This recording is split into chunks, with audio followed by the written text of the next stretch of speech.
박소영 씨는 코인에 관심을 갖다가 해외 유명 코인의 국내 마케팅 담당자라는 김지섭 씨를 알게 됐습니다. 김지섭은 박소영 씨에게 GM 코인이 국내 1위 코인 거래소에 상장하기로 했다며 투자를 권유하는데요. 이에 박소영 씨는 5천만 원을 투자해 김지섭은 GM 코인 50만 개를 박소영 씨의 전자지갑으로 보냈습니다. 박소영 씨는 GM 코인을 해외 거래소에 판매하려고 했지만 해외 거래소로 옮길 수가 없었는데요. 박소영 씨가 거래를 할 수 없는 사이 GM 코인은 국내 신생 거래소에 상장이 됐고 가격도 50원까지 곤두박질 쳤습니다. 이를 김지섭 씨에게 항의하자 손실을 만회해 주겠다며 DM 코인으로 교환을 하라고 하죠. DM 코인은 보유만 하고 있어도 하루에 1%의 이자를 주고 또 다른 투자자를 소개하기만 하면 보너스도 지급된다고 합니다. 네. DM 코인에 투자를 한 후 실제로 매일 이자가 지급이 되자 박소영 씨는 다른 지인에게 이 코인을 소개합니다. 그런데 한 달 정도 지났을 무렵 DM 코인의 거래가 중단이 되고 김지섭 씨도 종적을 감춰버렸습니다. 자, 지금 박소영 씨뿐만이 아니고 지인들에게까지 소개를 한 상태인데, 자, 이영준 변호사님, 이 사건 좀 맡아주시죠. 네, 박소영 씨 사연을 보니 저도 참 많이 안타깝습니다. 드라마 속에 코인 사기 수법들이 많이 보이는데요.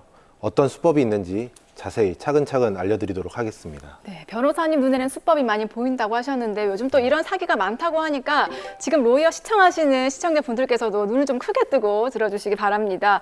자, 먼저 김지섭이 처음 투자를 하라고 했던 GM코인이 국내 유명 거래소에 상장이 될 거라고 이미 준비가 끝났다 이렇게 얘기를 했는데 실제로는 조금 생소한 국내 신생 거래소에 상장이 됐습니다. 처음 얘기와는 다른데 이게 사실과는 좀 다르다고 봐야겠죠. 네, 사실이 아니었던 예. 겁니다.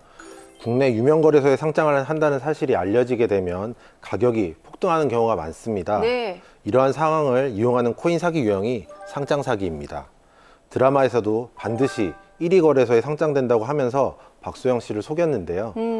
상장 신청을 했을 뿐이지 상장과 관련된 구체적인 얘기가 오고 간 바는 전혀 없었습니다. 네. 실제 국내 유명 거래소들은 상장과 관련해서는 회사 내부에서조차 철저한 보안을 유지하기 때문에 이러한 정보를 안다고 하면 거의 거짓말이라고 보시면 됩니다. 자, 김지섭 씨가 거짓말로 이제 기망을 했기 때문에 이게 사기죄로 보면 될까요? 네, 김지섭이 반드시 상장이 된다고 한 부분은 형법상 사기죄로 처벌될 수가 있습니다. 네. 사기꾼들은 우리 회사가 만든 또는 추천하는 암호화폐가 곧 상장될 거라고 하면서 투자를 받는 수법을 이용합니다. 주식의 경우에는 내부 정보를 이용하는 것 자체만으로 엄격하게 처벌이 되고 있습니다만 네네. 암호화폐의 경우에는 이러한 부분에 대해서 제도적 장치가 미비하다 보니까 사기꾼들이 이런 점을 악용해서 활개를 치고 다니고 있는 것이 현실입니다. 예. 근데 이제 드라마상에 박소영 씨가 GM 코인을 구입을 해서 일부를 해외 거래소로 옮기려고 했는데 안 된다고 했거든요. 근데 이유가 뭡니까 그게? 네, 이것도 그 활용하는 수법 중에 하나인데요. 네. 바로 보호예수 제도를 활용을 하는 겁니다. 네. 주식시장에서 상장 후에 주가 안정을 위해서 대주주나 특수관계인이 일정 기간 동안 보유 주식을 시장에 내다 팔지 못하게 하는 그런 제도가 보호예수 제도입니다. 네. 상장 초기에 물량이 쏟아져 나오면 주가가 폭락하면서 개인 투자자들이 피해를 보기 때문에 이러한 제도를 두는 것이죠. 어떻게 보면 김지섭 씨가 이 제도를 악용한 거네요. 네, 그렇죠? 맞습니다. 박소영 씨는 보호예수로 인해서 팔지도 못하는 사이에 김지섭 등 일당은 자기들 코인을 시세 조정 행위를 통해서 비싼 가격에 팔아치워버린 것입니다.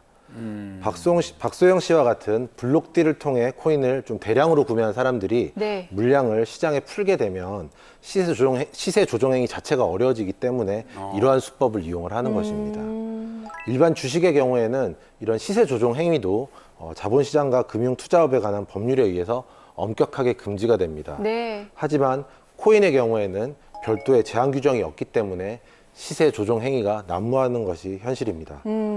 하지만 이런 구체적인 시세 조정 행위 자체를 좀 입증을 해낼 수 있다면 사기죄로 처벌을 할 수가 있습니다. 예. 야, 근데 이제 박소영 씨 같은 경우에는 보호 예수에 관해서 들은 적도 없고 약관을 본 적도 없단 말이죠. 그렇죠. 그럼 이게 투자금을 도대체 어떻게 회수할 수 있을까요? 김지섭과 지행 코인 측의 불법 행위를 사기 고소 등을 통해서 밝혀낸다면 불법 행위에 의한 손해배상 청구를 하거나 블록딜 거래 자체를 취소해서 원금 반환 요청을 할 수가 있습니다. 네. 사실 주변에 보면 코인으로 얼마를 벌었다더라 하는 분들 볼 수 있어서 저도 사실 한번 해볼까라고 생각을 했지만 네. 코인이나 암호화폐 같은 경우에는 실체가 없잖아요. 네, 맞습니다. 그렇기 때문에 뭐 불법 행위가 있으면 증거 찾기가 쉽지 않을 것 같은데요. 네, 맞습니다. 하지만 암호화폐는 블록체인을 기반으로 하는 것이기 때문에 코인의 이동 등 모든 거래 내역이 다 공개되게 되어 있습니다. 네. 따라서 오히려 기본적인 자료는 확보하는 데 좀 용이한 측면도 있습니다. 하지만 그 코인 사기범들의 기망 행위를 밝혀내기 위해서는 직접 평소에 주고받았던 대화 내용이나 네. 카카오톡 또는 이런 코인 사기범들은 또 텔레그램 같은 것을 많이 활용을 합니다. 네. 그런 텔레그램 내용이라 하더라도 상대방을 특정할 수만 있다면 그 대화 내용들을 캡처를 해서 증거 자료로 활용을 할 수가 있습니다. 그리고 저희 도산센터에서도 네. 최근에 코인 사기나 코인 투자 실패로 이제 채무 때문에 개인회생을 신청하는 사람이 급격히 있는 상황입니다. 아, 그래요? 아니요. 근데 이게 지금 코인 투자 같은 경우는 약간 사행성이 짙어가지고 그러니까요. 개인 회상의 대상이 안 될 것 같은데요. 그렇게 다들 걱정을 하셔서 저한테 많이 물어보시는데 예. 실제로 개인회생에서는 그 사행성, 도박 이런 것도 다 인정이 되고 뭐 결국 채무 조정을 할 수가 있기 때문에 물론 뭐 투자 사기 뭐 지금 사연처럼 투자 사기는 일반적인 이제 채무와 같이 해결이 될 것이고 네. 이제 코인 투자, 가상화폐를 이제 막 투자를 해가지고 실패한 경우에는 뭐 사행성이 좀 있다고 보긴 해요. 법원에서도 네네. 사행성이 있지만 변제 비율이 급격히 좀 많이 늘어나서 좀 많이 갚아야 될 수는 있어도 개인회생으로 진행을 못하는 건 아닙니다. 야, 거기에 이제 이거 드라마로 지금 들어가 보면 박소영 씨 같은 경우는 손실을 만회해 주겠다고 김지섭 씨가 GM 코인에서 DM 코인으로 바꿔줬거든요. 네. 이건 약간 다단계 같은 느낌이 좀 있는 것 같아요. 그렇습니다. 전형적인 그 다단계 구조를 가지고 있는데 이 부분이 방문 판매 등에 관한 법률이 규정하는 그 다단계 판매 요건을 갖추었다면 네. 그 적용을 받을 수가 있습니다. 하지만 코인 사기범들은 코인의 법적 성격이 좀 모호한 것을 악용을 해서 방문 판매 등에 관한 법률의 적용을 교묘하게 빠져나가는 경우가 많습니다. 네, 참 이렇게 지능적이고 교묘하네요, 그렇죠? 네.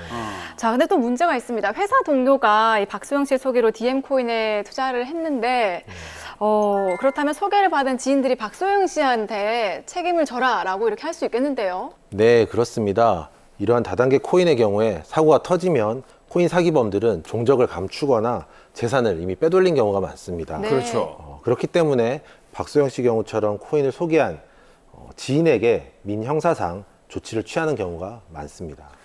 자, 근데 어떻게 보면 박소영 씨도 지금 피해자인데 이게 고소를 당한다 한다면 어떻게 좀 구제할 방법이 없겠습니까? 코인 자체의 그런 특성으로 인해서 소개한 지인으로부터 이득을 취한 경우에는 사기죄 공범이라고 보기는 어렵겠습니다. 네.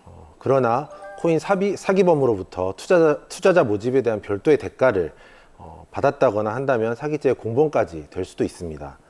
만약 고소를 당한다면 수사기관에 자기도 피해자일 뿐이고 별도의 이득을 얻은 적이 없다는 점을 적극적으로 소명을 해야 처벌을 면할 수가 있겠습니다.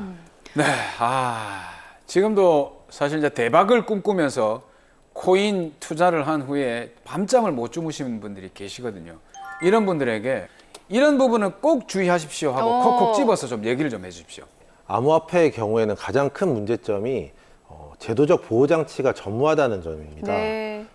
금융당국이 아직까지는 암호화폐를 투기성 자산으로 보고 있기 때문에 제대로 된 투자자 보호장치가 마련되기까지는 상당한 기간이 걸릴 것으로 예상됩니다. 대표적인 암호화폐인 비트코인이나 이더리움조차 가격이 급등락하고 있기 때문에 암호화폐에 관심이 좀 간다 하더라도 국내 대형 거래소의 상장조차 되지 않은 그런 코인들에는 아예 관심도 가지지 않는 것이 가장 좋겠습니다. 현금은 소중하니까요. 자, 마지막으로 억울하게 이 사건에 휘말린 박소영 씨 다시 한번 정리를 해볼까요? 네, 빠르게 코인 사기범들을 형사 고소하는 것이 가장 좋겠습니다. 피해 발생 초기에 고소를 해야 코인 사기범들의 신상을 확보하거나 재산을 동결시킬 수가 있습니다. 또한 코인 사기범들을 고소함으로써 본인이 피해자라는 점을 입증할 수가 있겠습니다. 이를 통해서 다른 지인들로부터 고소를 당한 부분을 방어하는 효과도 거둘 수가 있습니다. 담당 수사관에게 코인의 구조에 대해서 설명하는 것이 무척 힘듭니다. 이런 부분들을 대처하기 위해서 저와 같은 암호화폐 분야의 정통한 변호사를 찾아와서 조력을 받는 것이 좋겠습니다.